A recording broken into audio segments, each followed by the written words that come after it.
चलो 3 महत्वपूर्ण चीज़ें बताता हूँ। उस समय मैंने एक ही महत्वपूर्ण मैं भाव में केवल ये बताया था कि परिस्थिति बदलने से आप सब कुछ होता। तो पहली बात तो मैं बता दूँ, आपके कोई भी टैलेंट हो, आपका कोई भी हुनर हो, वो समय भी कभी आपका ख़राब नहीं होता। व्यक्ति कभी ख़राब नहीं होता, आप कभी ख़राब नहीं, आप कभी भी यूजलेस नहीं हो, बस आप गलत जगह हो। ये कोई और व्यक्ति तय नहीं करेगा कि आप किस जगह होना चाहिए और किस जगह नहीं। मार्गदर्शन दे सकता है, पर स्वीकार करना आपके अनिवार्य, आपकी हित का कार्य है। आपको जो अच्छा लगता है वह करें, वही आपका चरित्र, आपका व्यक्तित्व और आपके प्राणों का निर्धारित करेगा, ठीक है। परंतु मुख्यतः ध्यान रखें कि परिस्थिति बदलती ही सब चीज़ें बदलेंगी। दूसरी चीज़ जीवन में कि फिर आपको और क्या चीज़ बेहतर बनाती है जीवन में, तो बेहतर आपको जीवन में 3 ही चीज़ें बनाती है। पहली चीज़, यदि आप किसी जगह अच्छे नहीं है तो परिस्थिति बदल दो। परिस्थिति प्रत्येक चीज़ में बदली जा सकती है। आप अपना शरीर भी बदल सकते हो, भोजन आहार भी बदल सकते हो, जिससे जीवन बदल सकता है। आप अपना आसपास का वातावरण संगति बदल सकते हो, जिससे आपके मन का व्यवहार बदल सकता है। आप अपने आसपास का देश या वो समाज भी बदल सकते हो, जिससे आपके बढ़ने की या ग्रोथ की वो भी बढ़ सकती है। आप अपने आने पीढ़ी भी बदल सकते हो यदि आपको परिवार अच्छा नहीं लग रहा है, ठीक है। ये सब परिस्थितियों का खेल है। परिस्थिति मतलब जिससे मैं प्रभावित हो रहा हूँ, तो मैं अपनी प्रभाविकता अपने अनुसार तय कर सकता हूँ, मैं किधर प्रभावित होना है किधर नहीं होना। परिस्थिति इसके अलावा कुछ नहीं है। जो भी प्रत्येक वस्तु आपको प्रभावित करे वह आपकी परिस्थिति कहलाएगी, अर्थात वह आपको पीड़ित कर रही है किसी चीज़ से, और पीड़ित मतलब वो आपको प्रभावित कर रही है किसी चीज़ से। और यदि किसी भी तत्व, कोई भी तत्व आपको प्रभावित कर रहा है, तो आप वहाँ से डिस्प्लेस कर सकते हो अपने आप को, कहीं और शिफ्टेड कर सकते हो, और फिर आप किसी और चीज़ से प्रभावित हो गई। या चूज आप पे है, या आपके ऑप्शन है। फिर दूसरी चीज़ आती है, जब भी आप किसी परिस्थिति में जाते हो तो हो सकता है परिस्थिति सही हो आपके लिए, पर आप परिस्थिति के लिए सही नहीं ठहर पा रहे, जिसके कारण परिस्थिति सही रूप से आपको वो नहीं दे पा रही फेवर।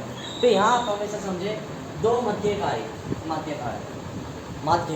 मध्य नहीं माध्यकारक। क्या है 2 माध्यकारक? संग्रहित और संरचना। संरचना मतलब स्ट्रक्चर।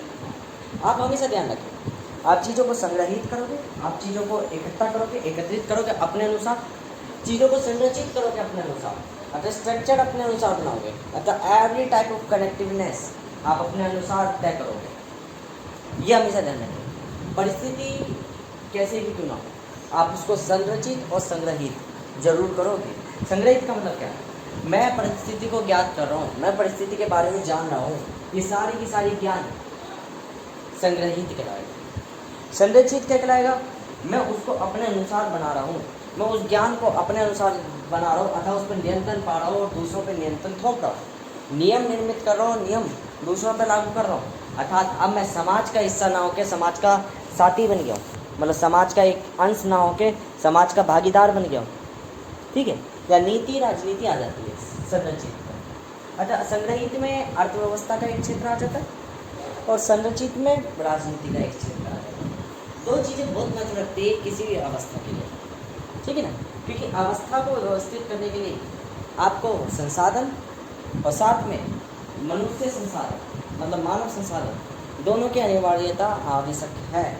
और तीसरी चीज़ ब्रह्मांड या विज्ञान या खुद अवस्था, ठीक है, अर्थात परिस्थिति।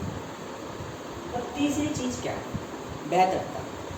आप चीज़ें संरचित तो कर रहे, संग्रहित तो कर रहे, अब आप देखिए वे कितने दीर्घकालिक समय तक चल सकती है, अर्थात आप समय को अपने अंदर काबू करने की बात आती है। आप बेहतर से बेहतर प्रणाली। देखो, नैतिकता कभी भी तब नहीं दिखाई जाती जब आप कई सत्ता पा रहे हो। नैतिकता हमेशा सत्ता पाने के बाद दिखाई जाती है। हमेशा ध्यान रखें, आपके धर्म कर्तव्य आपकी उपस्थिति के कारण तय हो गए, आपके अस्तित्व के कारण तय हो गए।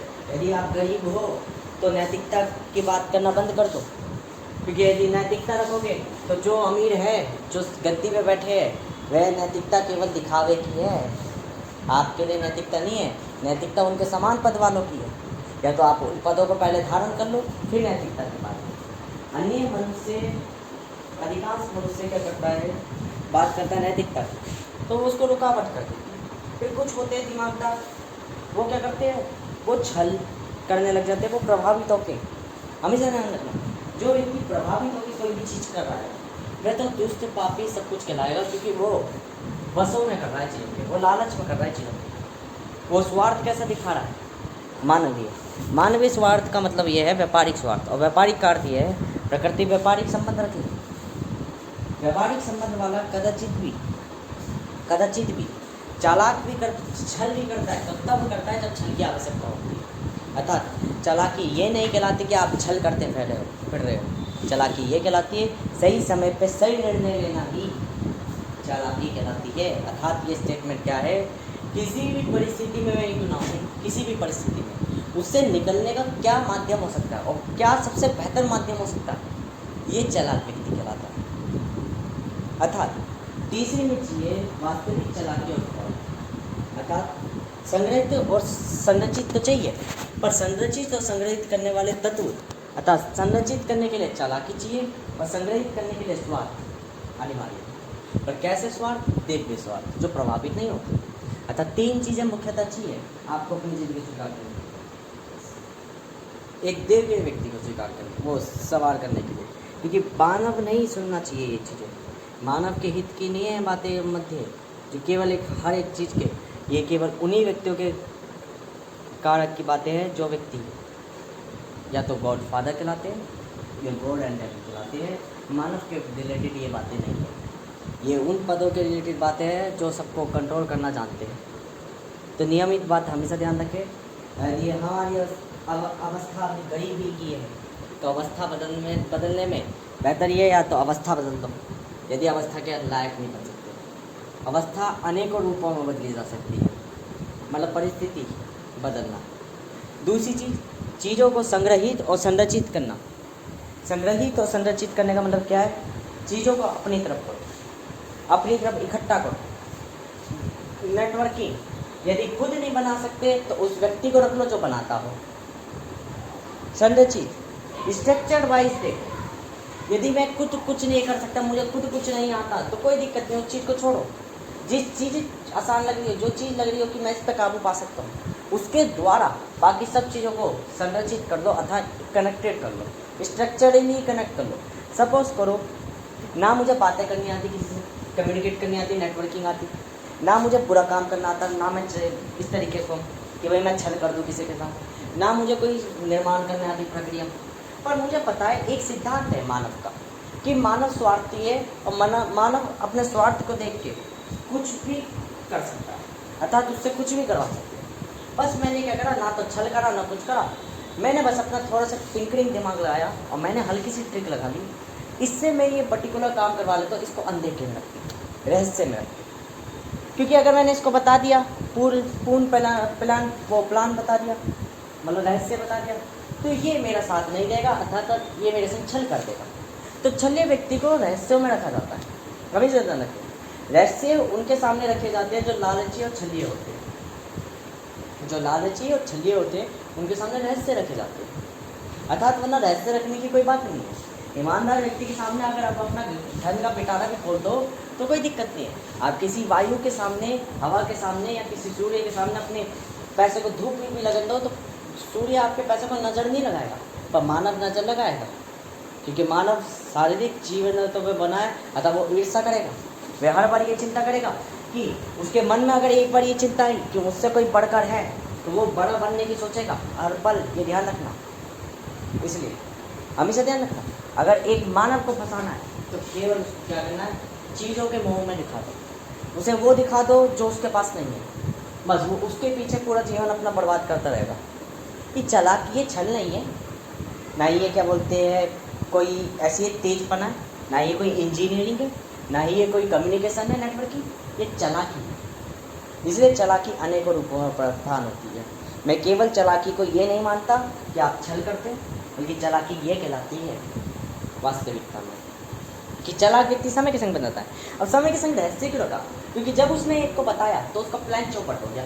अब प्लान चौपट हो गया तो उसने अपने अंदर सुधार करा, चालाकी पर सुधार कर दिया था। सही समय पर सही निर्णय लेने के लिए हर बार समय की कितनी गलतियों को दोहराया जाता है और दैन रियलाइज़ करा जाता है कि हम गलती कर रहे थे। यही चालाकी कहलाती है। चालाकी मतलब एक लॉजिक, जब हम 10 फैक्ट को देते हैं तो उसमें एक सीक्वेंस पा लेते हैं कि हम एक पैटर्न को रिपीट कर रहे हैं और फिर हम उस पैटर्न को जान जाते हैं और वो पैटर्न पर्टिकुलर पैटर्न को अलग से हम निर्मित करते हैं, और यही लॉजिक कहलाता है कि हमने उसकी मैकेनिकली फंडामेंटली हमने उसका फंक्शन समझ लिया कि किस तरीके से इनपुट से प्रोसेस आउटपुट हो रही है, अतः हम उस पर स्किलफुल हो चुके हैं। जब हमने देखा कि बात करने के लिए ज़्यादा कुछ नहीं चाहिए, केवल हल्का सा बोलना है, हल्का सा बोलते ही सामने वाला हमारी बात मान जाएगा। क्यों? लालच। लालच, आप सामने वाले को फेवर को दो, बस रहस्य रखो चुपचाप। बस इन दो चीज़ों के कारण आप बोलो, आराम से बोलो, कम बोलो, उतना बोलो जितना उसको बोलना है। वो चुपचाप करेगा क्योंकि उसको मिल रहा है पैसा, वो ज़्यादा नहीं सोचेगा। परंतु यदि अगर आपने उसको सोचने के लिए चीज़ें दी तो वो चिंतन करेगा, वो मानव है, वो चीज़ों को कनेक्टेड करेगा। बेहतर क्या है? वो कोई रिसोर्स नहीं है, संसाधन नहीं है कि अगर हमने किसी चीज़ को जोड़ा नहीं तो वैसी की वैसी रहेगी। नहीं, यदि उसके पास इक्विपमेंट आ गए तो वो एक जीव है, वो उन चीज़ों को कनेक्टेड करके अपने आप निर्मित कर लेगा चीज़ों को। तो बेहतर क्या, उसके हाथ में तत्व ही मत दो। तत्व का मतलब क्या है? उसके हाथ में वो शब्द ही मत दो जो उसके दिमाग में ये टिंकरिंग करने का दिमाग डाले, चालाकी करने, छल करने का दिमाग डाले। तो बेहतर क्या है, रहस्य यहाँ रखे जाते हैं चीज़ों से। ठीक है, रहस्य क्या कहते हैं? ये टिंकरिंग कहलाती है। सपोज करो आप एक लूप से पैसा कमा रहे, अब आपने शुरुआत में क्या करा, रहस्य में रख के भाई लूप से क्या, भाई मैंने एक प्रक्रिया बनाई, कपड़े इस तरीके से बढ़िया दिखते हैं। अब आपने अपना काम खोल दिया, अब आपने सोचा भाई मेरा काम बहुत बढ़ गया, मैंने 2 जने रख लिए। अगर आपने उनको रेसिपी बता दी तो देख लेना 1 महीने, 2 महीने, 3 महीने, हो सकता है एक ईमानदार हो पर बाकी ईमानदार नहीं होंगे, हैं, आपकी रेसिपी लगा के अलग खोल दी। और हो सकता है वो ईर्षा के कारण कि आपका चले ही ना, ठप हो जाए, तो सारी जगह गा दी। बस वहीं से आपका काम और धंधा समाप्त। तो फिर आपको अकल आ जाएगी कि अगली बार जब भी कुछ बनाऊंगा तो रहस्य रखूँगा जीवन में। ये चालाकी कराती है, आगे चालाकी समय के साथ आती है। और बालक, एक गंध इंसान, मूर्ख व्यक्ति और चंडाल व्यक्ति क्या करता है, वो यूँ सोचता है एक बालक को चालाक होना चाहिए, एक बालक बुद्धिमान होना चाहिए, एक बालक अक्लमंद होना चाहिए। मैं यूँ पूछना चाहता हूँ बेटी चौधो कि एक बालक से तुम इतनी उम्मीद रख रहे हो, मतलब समझ लो वो तुम्हारे विनाश और अपने विनाश का कारक सबसे जल्दी बनेगा। क्योंकि जो सबसे जल्दी विकसित होता है, सबसे चतुर होता है, सबसे चालाक होता है, उसको तो सबसे पहले काम पे मत रखो। क्यों? वो छल करने से पहले एक पल भी नहीं सोचेगा।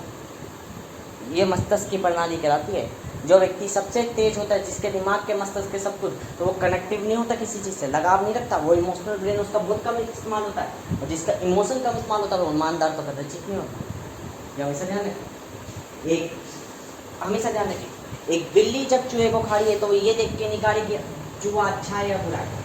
और जब एक बिल्ली चूहे को खा रही है तो प्रकृति उसे ये खाने को नहीं दे रही कि बिल्ली अच्छी है बुरी है, वे केवल उसको भूख लग रही है, वह चूहे को खा रही है। और ये जीवन का संघर्ष है कि चूहा भाग रहा, अपनी जान बचा रहा है। अर्थात यही सत्य है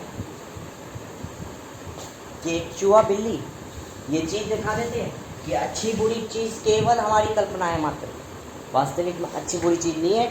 जीव को भूख लगी, उसने किसी के प्राण हड़ लिए और वह अपने प्राण बचा रहा। जिसके प्राण संकट में थे वे ऊपर वाले कह रहा मेरे संग अन्याय हो रहा है, और जिसको भूख थी वो कह रहा है मेरे संग अन्याय हो रहा है कि मुझे भोजन प्राप्त नहीं हो पा रहा है, ये मुझे इतना थका रहा है भोजन प्राप्त कराने से पहले।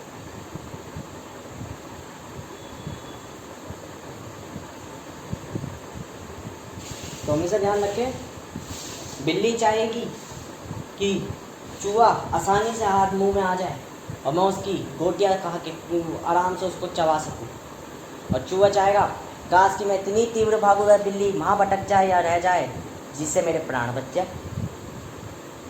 तो हर किसी का अपनी अपनी अस्तित्व है, हर कोई कर्म कर रहा है। यदि नहीं करेगा तो अपना अस्तित्व सबसे पहले विनाश कर लेगा। अगर चूहा ठहर गया, कहेगा कि कोई दिक्कत नहीं, जीवन ही तो है खत्म, तो चूहे को फिर बिल्ली वो नहीं करेगी कि भाई तुम देवी हो चुके हो, तुम परम सत्य हो चुके। तुम देवी परम सत्य अमर होते ही तुम्हारे पहले शरीर को त्याग करेगी, वो सबसे पहले शरीर को त्याग कर देगी, क्योंकि वो कहेगी अमर तो आत्मा ही है, पहले तुझे आत्मा तक ही पहुँचा दो। तो शरीर त्याग करना पड़ेगा, अस्तित्व त्याग करना पड़ेगा। और अस्तित्व त्याग करना मतलब वापस वही चक्र में दोबारा पुनर्गठित होना। यदि सीख गए तो चक्र परिवर्तित करेगा अपने आप को, अलग घटनाएं घटित करेगी कि अगली बार आप रुकोगे नहीं। अगली बार हो सकता है कि जब बिल्ली ने आपको मार दिया, आपने ये सोचा कि मैं तो देवी हूँ, मैं तो आत्मा के रूप में हो जाऊँगा, तो वापिस चक्र आपको उसी में डालेगा, प्रकृति उसी में डालेगी। उसी चक्र में तुम्हारा डालेगी। पर अब क्या आ रहा आप पर बुद्धि है कि अगली बार मेरे संग क्या होगा शुरू होता, अब की बार आप अपने प्राण झोंक दोगे भागने में, हो सकता है अब भी ना बचो। तो तीसरी बार रणनीति चलाओगे, चौथी बार चालाकी, अलग अलग पैतरे अपनाओगे और अंत बिल्ली के चंगुल से बच जाओगे। फिर बिल्ली रणनीति चलाएगी, जब बिल्ली भूखी मरेगी। तो ये काल है, अनंत काल तो चलता रहता है। देखते हो कि शेष में मुख्यतः अब अगर बात करें मेजरली टाइप ऑफ कैटेगरी में,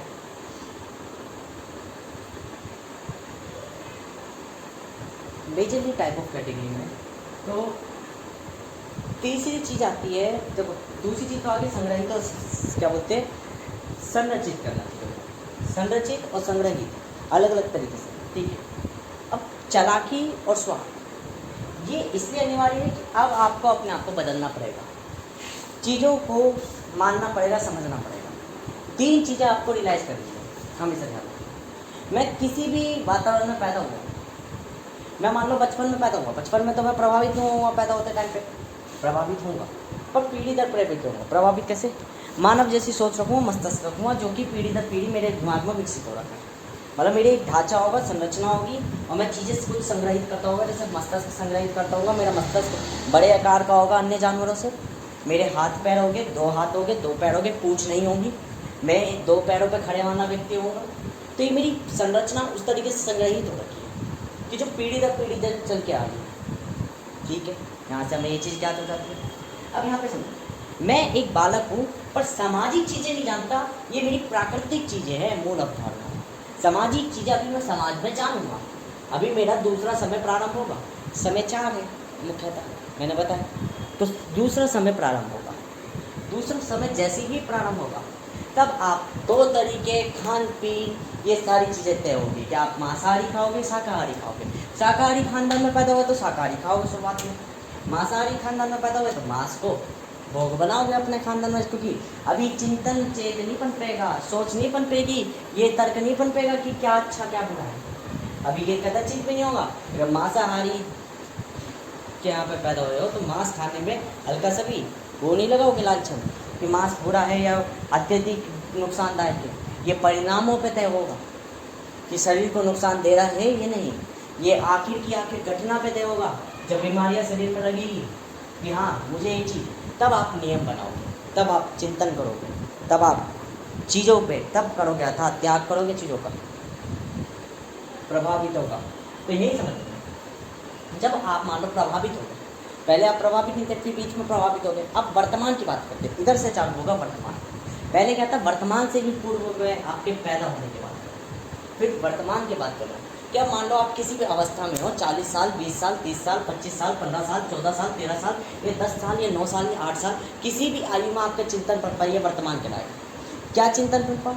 ये चिंतन पड़ पा कि देखो मैं कुछ नहीं कर सकता, मैं जीवन में किसी लायक नहीं हूँ, मेरे पे कोई हुनर नहीं है, अन्य व्यक्ति मुझसे ज़्यादा बेहतर है, मैं इतना चालाक नहीं हूँ, ना मेरे शरीर में कुपोषण की हालत आ रही है, मतलब किसी भी तरह का दुख प्रकट हुआ तो संकट प्रकट हुआ, तब ये चिंतन करना है कि आप प्रभावित हो रखे हो। अब आप चीज़ों को देखो, या तो अपनी परिस्थिति बदलो, परिस्थिति मतलब कि अपने जगह स्थान बदलो, मतलब अपने आप को बदलो। क्या बदलना है?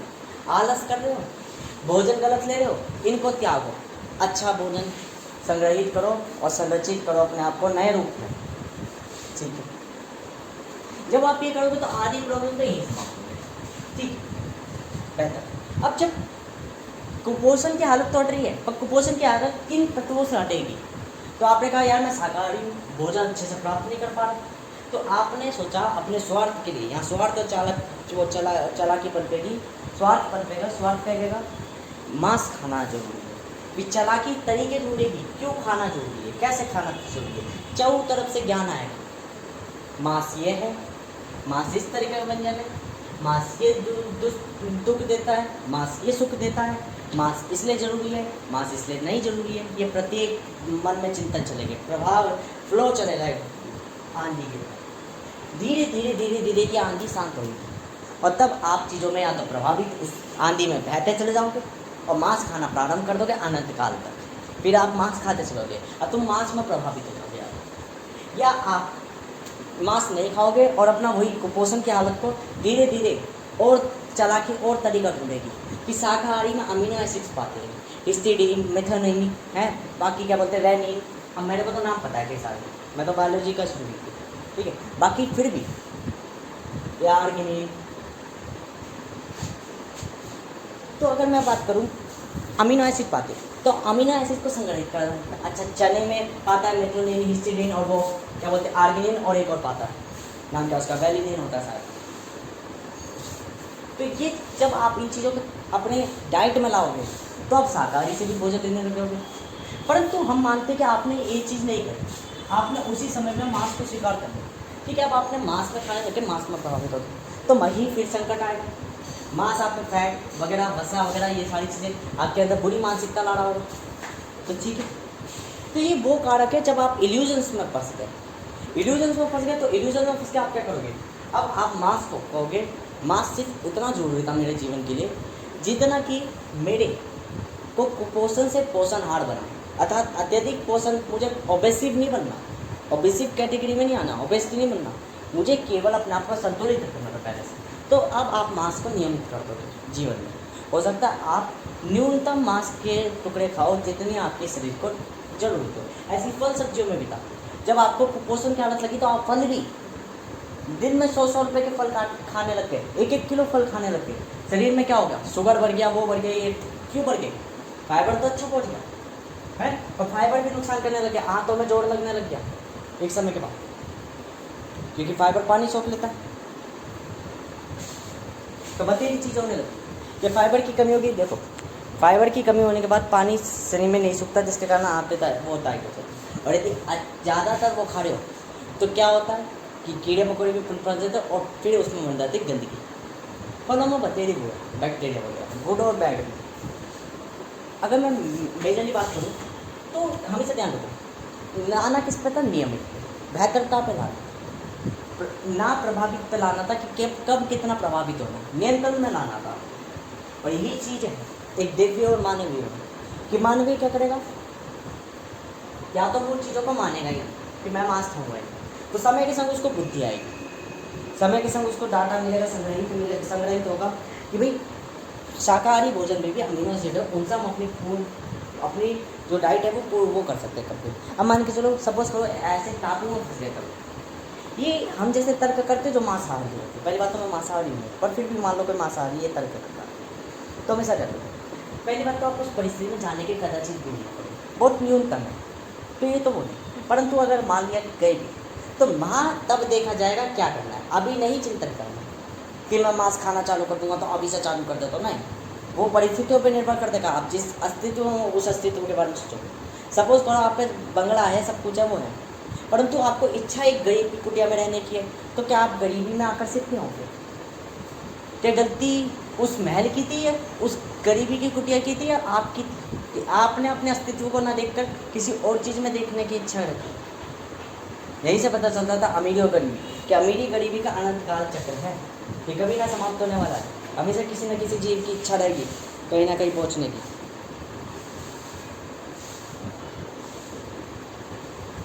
तो इसलिए तो यहाँ हमेशा ध्यान रखना है कि मुख्यतः अंत में क्या होगा, आप जब मान लो उस परिस्थिति में हो, सपोज करो आप ऐसी परिस्थिति में हो, तब क्या करें, तब भी आप अपना जीवन व्यापन करने के लिए भोजन खाओगे, और यदि नहीं खाओगे तो मर जाओगे, फिर वापस वही चक्र घटित होगा और आप उस चक्र में आओगे। तो एक समय के बाद एक व्यक्ति खाएगा, ये चक्रों का खेल है, ठीक है। पर सपोज करो आपने नहीं खाया तो मृत्यु है, और यदि मृत्यु नहीं है तो आप खा लोगे, मतलब मृत्यु तो लेनी है बार, मृत्यु डर जगाती है। क्यों डर जगाती है? कि जो आपको चाहिए वो नहीं मिलेगा, उसके अलावा कुछ और मिलेगा, ये डर होता है। डर की परिभाषा मूलभूत यही है प्राकृतिक रूप में, ब्रह्मांडीय अर्थ जो है डर का, वह का यही है। जो आप चाहते हो वो ना मिलके, मान लो आपको एक सुंदर नारी चाहिए शादी के लिए, विवाह के लिए, अब उसके अलावा कुछ और मिलने को है तो आपको भय जागृत होगा, कोई बदसूरत ना मिल जाए, कोई वैसी ना मिल जाए, मोटी मोटी। ये क्यों हो रहा है? क्योंकि आपके मन में मानसिकता प्रभावित हो रही है, कहीं ना कहीं से इन्फ्लुएंस हो चुके हो आप। ऐसे आप मान के चलो जिसने मांस खाना प्रारंभ कर दे, यही चिंतन करके बेफालतू का फिजूल का कि सपोज करो कल को टापू में तब तो तुम्हें खाना पड़ेगा, और उसने अपनी अपनी वर्तमान को नहीं देखा, किसी और परिस्थिति में जाके मुँह मारा, और उसे ये नहीं पता उसने केवल दूसरी परिस्थिति में मारा, अनंत परिस्थितियाँ अभी भी बाकी है, उनमें नहीं मारेगा। क्यों? हम तो मानव है, हम तो सिर्फ 2 में मारे। अरे मानव के लिए फिर एक ही परिस्थिति है, हमेशा प्रभावित एक ही चीज़ में होया जाता है, अनेकों चीज़ों में नहीं। फिर वो दुष्प्रभाव पैदा करते हैं, ना कि कल्याण। यही तो हो रहा था। फल भी जब आप खा रहे थे नियमित तो बेहतर थे, अब आप अत्यधिक खाने लगे तो अनेकों प्रॉब्लम, जो फाइबर से पेट में कब्ज वो नहीं बनती, वो भी बनने लगी। क्यों? चीज़ें इतनी अत्यधिक होगी कि अब शरीर उसको हैंडल ही नहीं कर पा रहा। लीवर सबसे पहले फेल होगा, और किडनी, और लीवर किडनी फेल होती मतलब कि फिर सबसे ज़्यादा कहीं और प्रभाव दिखेगा। तो नियमित भी ऐसे बनाता है। नियमित कहता है प्रभाव बेहतर रहे उतना ही लो जितना है, एक लिमिट है हर किसी के। जैसे समय नियमित है, ऐसी तत्वों का प्रभाव भी नियमित है। समय नियमित है। एक जीवन में हर किसी के समान चक्र होते हैं, पर चक्रों की गति अलग अलग होती है। चक्रों की गति अलग अलग होती है। चक्र सबके समान होते हैं। चक्र मतलब कोई भी साइकिल, कितनी बार आपके जन्म मृत्यु होगी एक जीवन काल में, ठीक है। इस शरीर के अंतर्गत भी कितने जन्म मृत्यु लूँगा, कितना मैं पलायन लूँगा, किस स्थान पे किधर मैं कितने बार पलायन करता रहूँगा, ये सब कहते हैं। पर गति अलग अलग है हर किसी की, कौन कितनी जल्दी हो जाए, कौन कितनी देर में हो, ठीक है, पर हो गए सबके समान। अर्थात आप अगर एक कदम भी दूसरी जगह चल रहे हो ना, तो कंप्यूटर का वो ग्राफिक डिज़ाइन है कि एक कैरेक्टर को मूव कराने के लिए आपको उसकी कोड लिखना पड़ रहा है। यही है चक्र, कि एक जगह से दूसरी जगह पैर रखना भी आपकी एक स्थान से मृत्यु हुई, एक स्थान पर जन्म हुई। आप सब लोग कितने अनंत चक्र चलते हैं एक जीवन में। इस शरीर के साथ ही आपकी एक सेल एक महीने में, एक साल में आपके शरीर कितनी सेल्स को डिस्ट्रॉय करके क्रिएट कर देता है, कितनी बार जन्म मृत्यु हुई है। इस शरीर के अंगों की भी, अंश की भी, प्रत्येक चीज़ की चक्र है ये सारे के सारे, क्योंकि ये पुनः घटित हो रहे हैं, मतलब चालू हो रहे हैं, बंद हो रहे, ठीक है, ऑन ऑफ हो रहे हैं। मूल प्रकटम रूप में मान लेते हैं। अगर अब माने कि भाई अब इसके बाद क्या है, तो मान ली एक व्यक्ति जो मांस खाने लग गया, उसको समय के संग अकल आई कि भाई मांस खाना बेहतर नहीं है, तो उसने नियम बना दी कि मांस नियमित खाओ। जो इस व्यक्ति ने मांस खाना ही नहीं चालू करा, उसको शाकाहारी में आगे वो मिले कि भोजन जो है उसमें भी अमीनो एसिड है, पर उनको भी हम इकट्ठा करके, एकत्रित करके, संग्रहित करके, संरचित कर सकते हैं अपना, स्ट्रक्चर्ड कर सकते हैं अपना, इकट्ठा करके एक लेवल बाय लेवल पुटअप कर सकते हैं, ठीक है। अनेकों तरीक़ों से चीज़ें बेहतर प्राप्त हैं। और मानव क्या करता है? प्रभावित हो जाता है। वे जब मांस खाना चालू करता है तो जीवन में मांस ही खाता रहता है, अनंत काल तक खाता रहता है। वे प्रथाएँ बना देता है, मान्यता बना देता है कि मैं बकरा ईद बना रहा हूँ, मैं वो ईद बना रहा हूँ, मैं वो ईद बना रहा हूँ। पर वास्तविक में बनाने वाला खुद,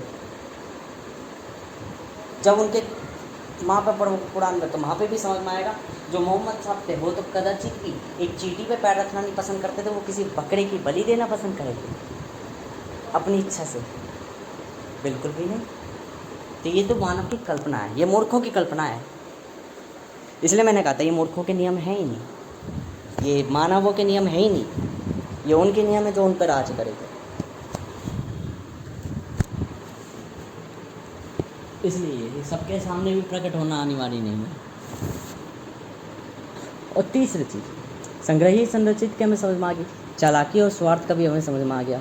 तीसरी चीज़ यही बताती है कि पहले आपने अपनी परिस्थिति बदली, आहार बदला। अब आहार में क्या बदले, मांस को लाए या वो लाए, ये संग्रहित और संरचित में आ गया।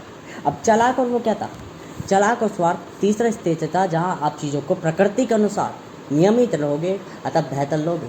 और यही जीवन का सारांश है कि जीवन में आप जब भी दुखी हो रहे हो तो पूर्णतः व्यक्ति क्या करता है, दुख होने के बाद अपने आप को बदलता है, या वो उस दुख झेलता रहता है। यदि उसने परिस्थिति बदल दी तो उसको महासुख मिलता है। फिर उसकी तीसरी जगह मृत्यु और सुख कहाँ होती है, सुख दुख कहाँ होता है, मतलब मृत्यु और जन्म कहाँ होता है, कि फिर वो ये चिंतन करता है किस चीज़ में मैं टिकूँ, क्या मैं शाकाहारी में टिकूँ या मांसाहारी में टिकूँ। प्रॉब्लम यही थी ना कि आहार के पोषण नहीं हो रहे थे, तो वो चीज़ें देता है, पर क्या चीज़ ले, तो ले लो कुछ भी, पर उसको नियमित कर लो। तीसरी स्टेज में वो पहुँचता नहीं, वो उसी चीज़ में अत्यधिक बढ़ता चला जाता, तो माँ उसका विनाश हो जाता अज्ञानता में। पर समय के संग अकल आ जाती है, जब उसको दुख होता है वापिस, तो फिर वो उसको दुख करने के लिए उन चीज़ों को नियमित कर देता है, अर्थात नियम अनुसार कर देता है, नियंत्रित कर लेता है। और जब नियंत्रित कर देता है तो चीज़ें जब तक सही चलती है, जब तक नियंत्रित में रहती है, नियंत्रण में रहती है, अर्थात जब तक व्यक्ति कर्म करता है, परिश्रम करता है, तब तक वह रहता है। अच्छा, मैंने कही थी जो व्यक्ति कार्य करता है, परिश्रम करता है, उसका समय बहुत धीरे बीतता है, ठीक है। और जो व्यक्ति कुछ नहीं करता, आलस करता है, उसका समय बहुत तीव्र बीतता है। अब समझो मैं क्या कह रहा हूँ। मैं एक यूनिवर्सल पर्सन हूँ, आई एम नॉट एविल, मैं सब कुछ जानता हूँ, गॉड ऑफ इनलाइटमेंट हूँ। कभी भी कोई कर्म हो रहा है तो कर्म कब हो रहा है, जब आप किसी पर्टिकुलर चीज़ पर प्रभावित हो, पर्टिकुलर चीज़ पर फ्लो हो, कंट्रोल नहीं फ्लो। और फ्लोएबल चीज़ में समय बहुत धीरे बीतता है। इन्फ्लुएंस प्रभावित चीज़ों पे समय बहुत धीमे बीतता है, चक्र बहुत धीमे बीतते हैं, क्योंकि आप प्रभावित हो रहे तो चक्र अपने आप को दोहराएगा, वो कभी अंत होएगा ही नहीं। और यही चीज़ है। और जब आप फ्लो होना बंद कर देते हो, जब आप प्रभावित होना बंद कर देते हो, जब आप कर्म करना बंद कर देते हो, जब आप दिव्य बन जाते हो, चीज़ों से स्थायी हो जाते हो पड़े, तो समय बहुत धीरे बीतता है। आप ये ध्यान रख लो, मानव शरीर है, मानव शरीर में एक समय निश्चित बीतता है आपकी आयु के तहत, पर शरीर त्यागती आत्मा बहुत तेज़ी से अपने अंदर परिवर्तन करती चली जाती है। सपोज़ करो आप एक जगह है, आप मान लो कि कई जगह ट्रैवल कर रहे हो। जब आप ट्रैवल कर रहे हो तो आप देखना, अगर पर्टिकुलर स्टेप को गिना जाए तो आप कितने चक्रों को, कितने स्टेप्स को फटाफट पलायन करते चले जाओ। पर अगर आप एक जगह स्थायी हो, एक जगह ठहरे हुए हो, तो ठहरी हुई जगह पे क्या होगा, आप समय बिता रहे हो, आप चीज़ों से इन्फ्लुएंस हो रहे हो, प्रभावित हो रहे हो, पर जगहों पर प्रभावित नहीं होगे इतनी जल्दी जब तक आप ठहरोगे नहीं। तो डायमेंशनली चल रही है वही चीज़ मैंने कि एक ही पौधा अगर हम सूक्ष्म काल में देखें तो दिखेगा हमें वो धीरे धीरे चल रहा है, पर अगर उसको बहुत तीव्र गति में कर दें तो देखेंगे कितने मतलब चल रहा है। और यदि हम उसको तुरंत स्विच कर दें तो हम देखेंगे प्रकट हो गया। और यदि हम सूक्ष्म से सूक्ष्म जगह पे ये देखेंगे कुछ हल्का सा बदलाव हो रहा है, तो हम चीज़ देखेंगे कि कुछ प्रकट हो रहा है। ये क्या है? यही सुख दुख का निरंतर खेल है, और यही चक्रों का निरंतर खेल है।